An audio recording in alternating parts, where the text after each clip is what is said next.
Hello everyone, welcome to podcast by Cresta. We are at Slate by Cresta. So this is one of the first in our podcast series, and today's guest is Mr. Savanth B.S, our very own Mysorean. We are proud about that. Welcome to you, sir. Thank you. Thanks a lot. He is an advocate with over 25 years of experience in law. I can say that in fact, I can vouch that there's no stone unturned in the field of law by Mr. Savanth. And looking at his resume of nearly 8 pages, I felt I almost did a mini PhD thesis on that. So that's his expertise. So ask him anything about law, cyber law, criminal law, or anything. There's nothing that he cannot talk about. So we are going to have a short podcast today.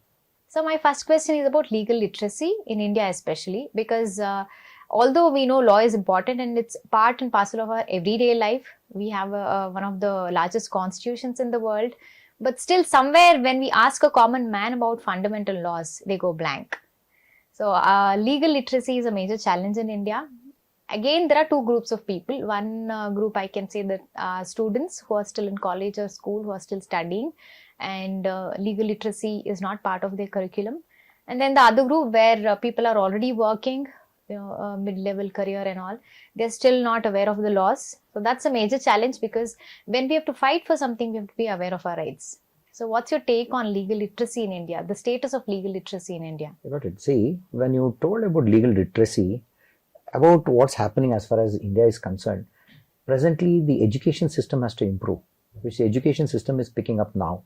When you see the education system, now all students of any stream, whether it is MBBS, engineering, BA, BCom, whoever it is, they have to read Indian Constitution. Now their education starts with Indian Constitution, and if you are selecting a stream like a BA or a BBA or a BCom, when you're selecting such streams, you get laws which suits you what you need to know. Now, as and how people start getting educated, along with the legal literacy also comes as part and parcel.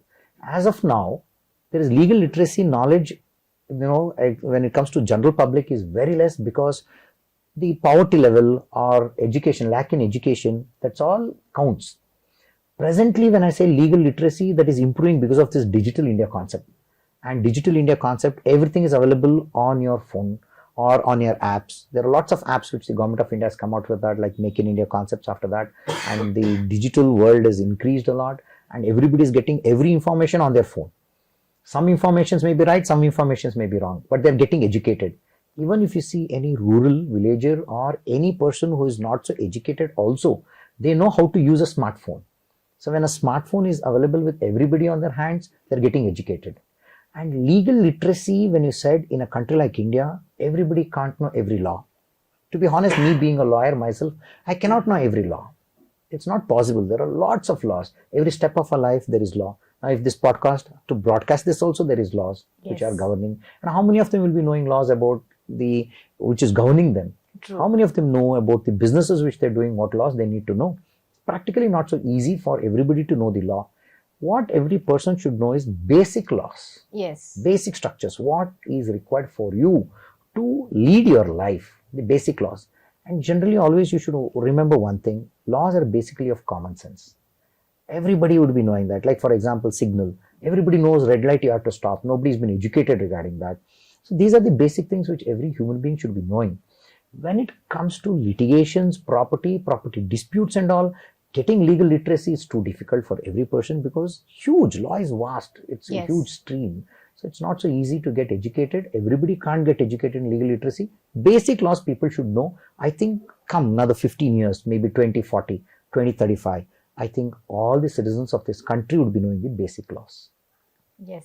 You spoke about media. You spoke about apps, you spoke about websites and people using smartphones. These days, we are bombarded with social media. It's like a double-edged sword. There are influences, even legal influences like, Insta lawyers and all that, who give out legal information, educate people about law. But on the contrary, the threat of social media is that a lot of wrong information or, information that's not factfully correct, even that is out there, and that can misguide people. So in such a scenario, because, social media is quick, it's a matter of seconds. You post something, then, it gets viral in about seconds. So that threat of being misguiding people, what's your take on that? See, basically, lots of people do not know what to post on social media, what to talk, what not to talk on social media. You cannot use social media to hurt somebody's sentiments, defame somebody's image. Many people, recently somebody got arrested somewhere in North Karnataka for posting something against an MLA. Somebody posted something against the Prime Minister. You have anger against. See, one man cannot satisfy the whole nation. One teacher can't satisfy all the students who are sitting there. Some people will be having misunderstanding, disputes, something like that. You can't throw it upon in the open operas or like open platforms or in a social media. You can't throw somebody's anger there and defame somebody's image. People should understand this basic concept. When I'm angry, there is a saying where says, when you're angry or in emotion, don't talk. Yes. You'll land up in trouble. Now, when you're angry, people are not talking because nobody's available to talk. So everybody are on social media, post it on social media. When you talk, you're telling only one person or two persons or 10 persons. When you're on social media, I think you're telling not less than 1,000 people who follow you, and that becomes viral, and everybody picks up from there, and punishment starts, court cases are being filed. People should always understand one thing. You shouldn't get into certain controversies knowingly or unknowingly. Always allow your common sense to come in way when you do not know the law. Not commenting on a MP or commenting upon an MLA or a representative, commenting upon somebody. You've got a right to comment, but not a right to hurt. Now, one of the sensitive things in our country is religion. Religion is a very sensitive issue in a country like India. Lack of education, lack of employment, and lack of unemployed people being utilized by antisocial elements to create some nuisance. You should be really careful when you're posting certain things. Just that I have a social media, I can't use it as a weapon to ignore somebody. So I hope people understand this, not to post certain things on social media, and your common sense should always prevail. Yes. So basically, it's a social and moral responsibility on the citizens' part to be careful. Correct. Coming to some of the commonsensical laws that I would like to speak about is, these days, because of financial literacy and financial planning, we've been made aware of, having a nominee for any of our investments or any kind of deposits or bank accounts. So we are being created, awareness is being created that a nominee should be there.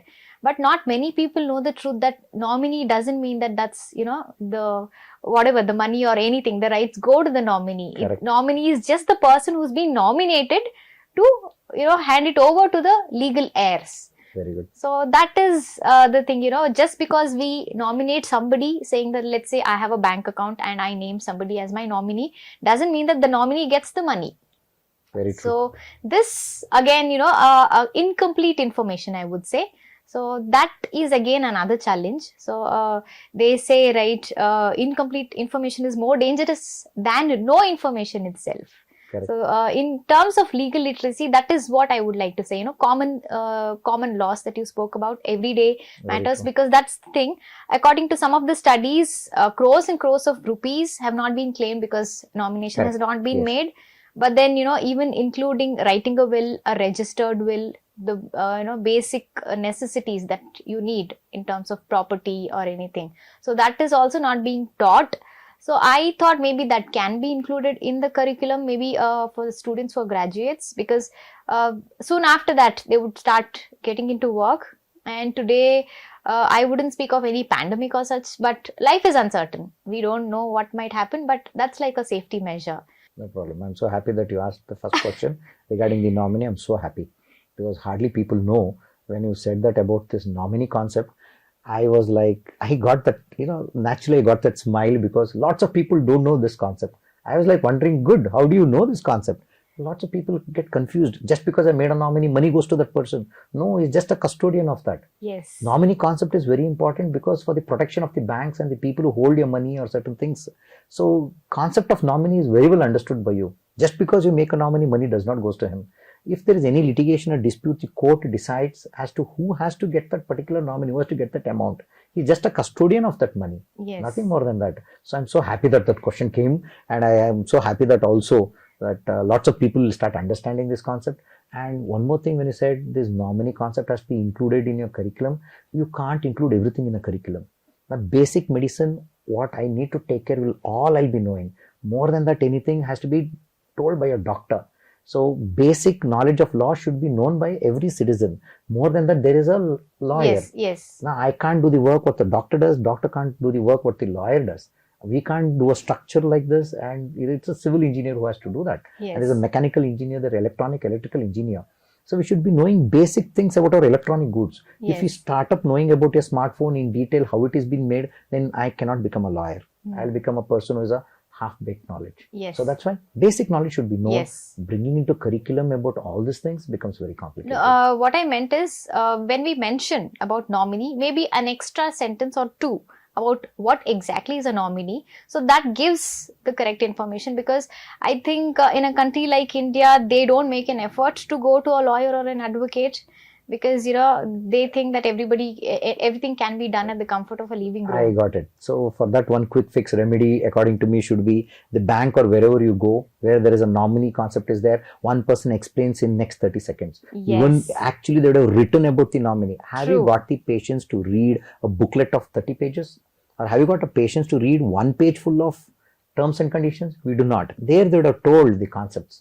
But people should always read before they sign. There will be the information given there. Or for that concept, maybe in a bank, they should say, this is the nominee, this is the concept. People can understand that. The fine print is always missed. We don't read the terms and conditions. We directly check the box saying that we have read and we sign. Nowadays, they started doing, right? Terms and conditions, accept. On an app, everything accept. Yes. So by that now, everybody are complaining that Google will come know everything about you. When we start searching for something, it comes on your Instagram, it comes on your Facebook. You are the person who accepts terms and conditions. Did you read that? Yes, no, accept. exactly. Wherever there is green, accept, you give the button. So you are given the access. They ask you, can I have the access to the gallery? You have said yes. They get access to your gallery. And Yes. that's how fraudsters are defrauding everybody. Before we move on to other topics, another last question about commonsensical legal literacy. Lawyer and advocate, the words are used interchangeably or synonymously, I would say rather. But a lawyer is different and an advocate is different. So can you please... Only difference. There's no major difference. Any person who is learned in law, who has done his law is known as a lawyer. Who has been enrolled in the bar and who is practicing is known as an advocate. There are lots of lawyers who do not practice. Yes. But synonymously, they'll be used. You're a lawyer, I'm an advocate and thing. Who has got an enrollment at bar at law? At the bar. And yes. he'll be known as an advocate. Even a student of law is also known as a lawyer because he is a person who is studying law. Yes. So, okay, we move on to a little bit of technical part.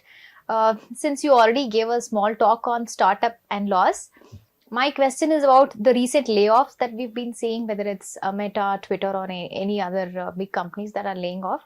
What are the employees' rights in terms of that? See, employees, when it comes to the employees' right, when it comes to Meta or when it comes to Twitter, what's happening, that depends upon those countries' laws. And always one should remember, whenever you're going for employment, your terms and conditions are determined by your employment contract which you have signed. Or in a layman's language, what you call it as an offer letter. So it's always determined by that. Once again, everybody has a tendency, I got a job. Yes. Thank God. Sign on every sheet. But you will not read that whole contract because the contract will be running in 10 pages or 20 pages. You wouldn't have read. And always remember, a layman cannot understand the legal language. Yes. And the art of an advocate depends upon how he drafts it. Correct. If one company, Twitter is my company, I'll always draft it in such a way, tomorrow if anything goes wrong, my company has been protected. So it's always important to get the documents vetted or checked by an advocate or take an advice about somebody saying that should I sign on it. But in country like India, lots of people sign on an agreement because they want a job. Yes. They are like 6 months into it, 8 months into it, they would have taken loan. They will be in such a bad state. They need to support their parents, support their family. And at the end of the day, after 1 year or 2 years, they realize, after 6 months, they realize that this is not my job. I can't work here anymore. I have personal health problems, etc. And they want to exit from that company. And when they want to exit from that company, they do not know what to do. The contract is binding. Yes, contract will be binding on them and notices come. And if the company removes you, that's the basic question which you ask. Now, company all of a sudden says, gives you a pink slip and says, please walk out. Company has got a right. How are you telling this? You have signed the contract where the company says, I can give you 1 month's salary in advance, your remuneration in advance, and I'll give you a walkout order. Or I'll say, I issued you a notice of 1 month, you served your 1 month, you leave it. Yes. So it always binding contract which we have to look in. Other than that, there is no law which determines, or you cannot say that I have been deceived, I have been cheated by this company, etc. You can't do it. And if you want to resign, there will be terms and conditions. And if they want to remove you, there will be terms and conditions. There will always a clause in a contract called termination. Yes. Should always read that. Yes. You mentioned about different countries having different laws. That reminded me that of late, with the kind of taxation laws that we have in India, a lot of startups are moving out of the country to countries like Dubai and Singapore because there are more business friendly laws, especially for startups. So what's your take on that? See, some people, we can't say what is the business proposition in the foreign country. Some people will go to a foreign country not because of the taxation or some things, maybe because of the employability, maybe certain things would be better there, infrastructure would be better there, encouragement would be better there. Just now when I was giving the lecture to the students of Cresta, there I was telling about the startups at Bengaluru. Whenever I saw startups at Bengaluru, there are not less than half of the startups they started at Bengaluru. Maybe because of the infrastructure, maybe because of the employability, maybe about the loan which is available. And I always say that when I saw that, I was telling my colleague who did a research on that, I said, see how much Bengaluru is supporting startups, and it becomes the duty of the people who rule us, people who have been elected representatives. They should also see that, and they should say, okay, Bengaluru is doing good, I should retain all of them here. I should not let them go out of Bangalore. Forget about speaking about Singapore. Yes. So that should be the thing. And more than anything, every startup, every employer needs a good employee. Yes. Whether our educational institutions are giving the raw material needed for a company. Raw material is an employee. When an employee has not got any knowledge, technical knowledge, practical knowledge, and obviously the foreign nationals are not ready to come and work in India for 100 reasons, which let's not talk about it here. And what they do, instead of we starting here, we go and start there itself. So I get specific employment. Yes. So that is the reason, that may be also one of the reasons why people go away. And when it comes to taxation for startups, exemptions have been given. And the present government has got a system where lots of laws are also been exempted. So there's a nice atmosphere which has been created. Only thing, I think lots of people have not got awareness about startups. Okay. Speaking more about startups, I want to ask something, because these days youngsters, they are always looking to have their own startup. They are usually looking for funding, but of late, some of the entrepreneurs that are commenting on these startups are that it's not just about funding; it's about scaling up. You may get a funding today, you might become become a unicorn, a decacorn in about 5 years. But then when investors have invested in your startup, they're looking for scaling up the business, and if it doesn't happen, which is a challenge currently, and a lot of employees are being fired for that reason. So in such a situation that, the bubble is being burst, startup bubble is being burst, they're not speaking much about scaling up. So what do you think about it? See, I always say there are venture capitalists who's going to invest upon your idea.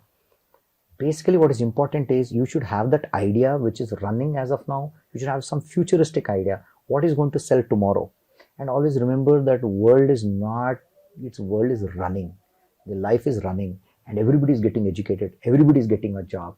Today you have hold of photography. I think lots of people who know about photography, they started wedding photography. Wedding photography was not a forte of youngsters. Wedding photography belonged to one category of people. And long back, tailoring was tailor. Today that's a boutique. Yeah, it's boutique. It's a boutique. It's a fashion designing. Everything is turning. Now everybody got employability, and there has to be some employer who's going to give some employment. If everybody becomes an employee, where is an employer? Now, when that concept comes, when a person comes up with an idea, he has to think about that idea. And for your idea, somebody is investing. And that is your idea, not somebody else's idea. Correct. When a person is going to invest 100 rupees, of course, he needs to take 1,000 rupees from you. From you, yes. He has to plan like that. If that investor invests 100 rupees and if he does not get any money, then we are losing one venture capitalist from our life. Who can invest upon 100 youngsters' ideas. Yes. So there is no reason why I should say that venture capitalists are not looking into that. Venture capitalists are correct. Yes. They take your project, they look into the future. Have you got any future? Have you got any business? Have you got any idea? Is there any expansion? How can I make money out of it? Look, I need money today. I don't have money. Somebody comes and gives me money. And somebody gave me 1 crore rupees. I made 10 crore rupees. What's wrong in giving him 4 crore rupees? True. Because he is the person who gave you that initial 1 crore. Yes. Because of that, you have made 6 crore profit. Yes. So one thing I always see, people should always have that idea of sharing profits. Yes. They should not have that idea that everything is mine. He just gave me the money. And you didn't have any money. They give you the money. So that is where the concept comes in. And I think venture capitalists also should be a little bit liberal in their funding.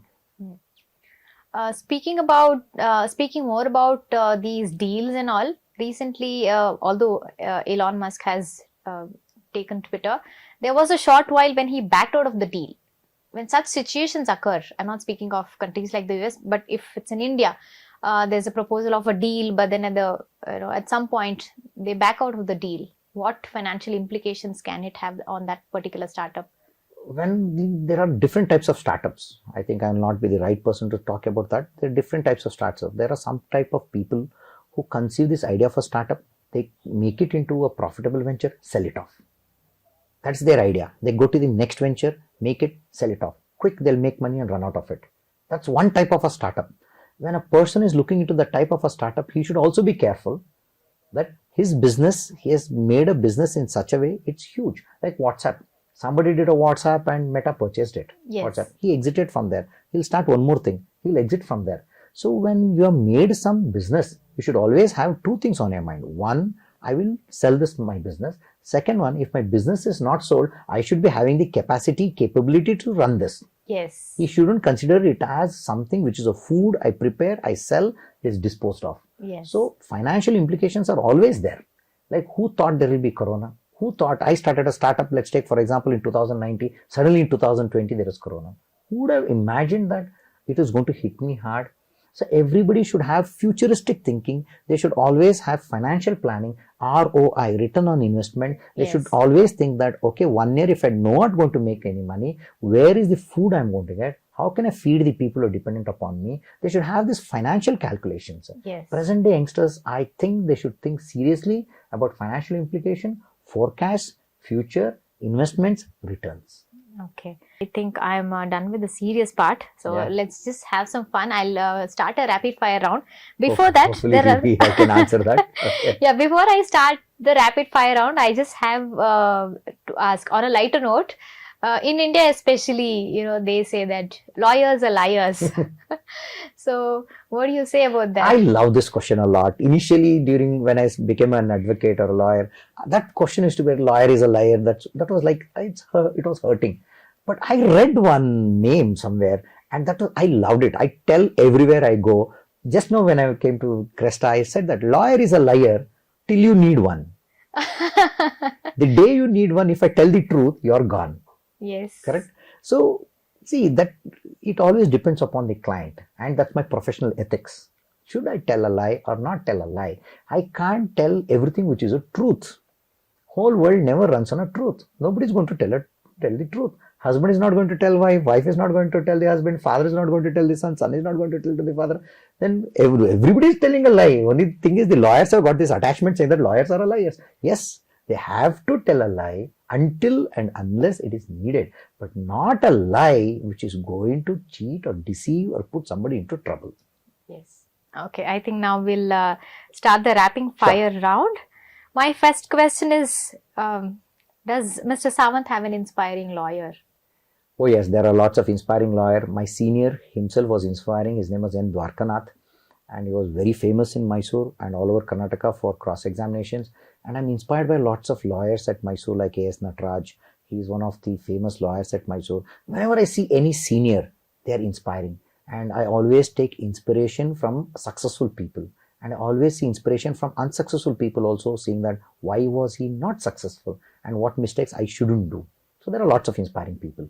That's really great to know. Even after 25 years of experience, you still look for inspiration. And because law is so vast, you have to keep on reading, upgrading. And as a lawyer, we always become a better lawyer by observing. That's why we always have a role models. My next question is, which is the best CJI, Chief Justice of India, you think? No, every Chief Justice of India is the best Chief Justice of India. We cannot say when one man in this whole country of crores of people can become a Chief Justice of India and retire. Just imagine the hard work which he has put in. That's the amount of hard work. So every Chief Justice would be having a vision, aim, and the whole country will be looking upon him, saying that what you speak, what you tell will be scrutinized from the general public. Yes. So every Chief Justice who has past, present or future, they are all fantastic. And I always say that, yes, they have lots of responsibility and they're discharging it to their best. Okay, that was a little diplomatic, I would say. My next question is, if you weren't a lawyer, what would your profession be otherwise? I not one profession. I have two, three professions. I think I love this question a lot. First time somebody is asking this. If I was not a lawyer, what I wanted to be was, this looks a little bit funny. I always loved to be a cowboy. Oh, I okay. love taking cows, grazing them. I just love that. And if being educated, I always wanted to be a chef. Wow. As of now, I don't know you want to prepare a coffee or thing, but I always loved to be a chef, or I always wanted to be a pilot. I always loved these things. But if you say among all these things, what you want to become now, I said I want to graze cattle on a hill, and cattle are grazing. I'm sleeping, sitting, and enjoying the nature. A laid back life, rather. Yeah. Okay. Who was the only lady Chief Justice of India? Lady Chief Justice of India, as of now, there is no Lady Chief Justice. Okay, good one. That was just there will be one in 2027. Yes. She's already there. And she's from Karnataka. Yes, that's she'll be there for 37 or 38 days as the Chief Justice of India. Yes. You're also an education consultant, and you also do coaching, and you also take classes. So my question is about that. If you were given a choice, would you choose courtroom or classroom? Oh. It's rapid. Oh, courtroom. Okay. The best part of your advocate career? In the court. Okay. And the worst part of your advocate career? Whenever you lose a case. Is it true that there's a lot of money in this career? Yes. But hard work. Should lawyers become politicians? No. A lawyer you admire from the Indian freedom struggle? I don't have any. Okay, this is another IQ question. Two prominent former union ministers from the 2014 government. They're no more, so they were lawyers. Arun Jaitley? You want to ask about the former law ministers, right? No. Two former union ministers, who were there. I mean, they were the union ministers. Arun Jaitley, Sushma Swaraj. Okay, great. Okay, my last question is, where did Gandhiji study law? South Africa. Was I right? No, that's London. London, sorry. I'm glad because you got one question wrong. Okay. Okay, so we end the rapid fire question. It was really a fantastic interaction, I would say, Mr. Savanth. Thank you so much. Thank you. I'm sure students of Cresta are going to enjoy this. Hopefully. And also, we would love for other audience also to listen to this podcast.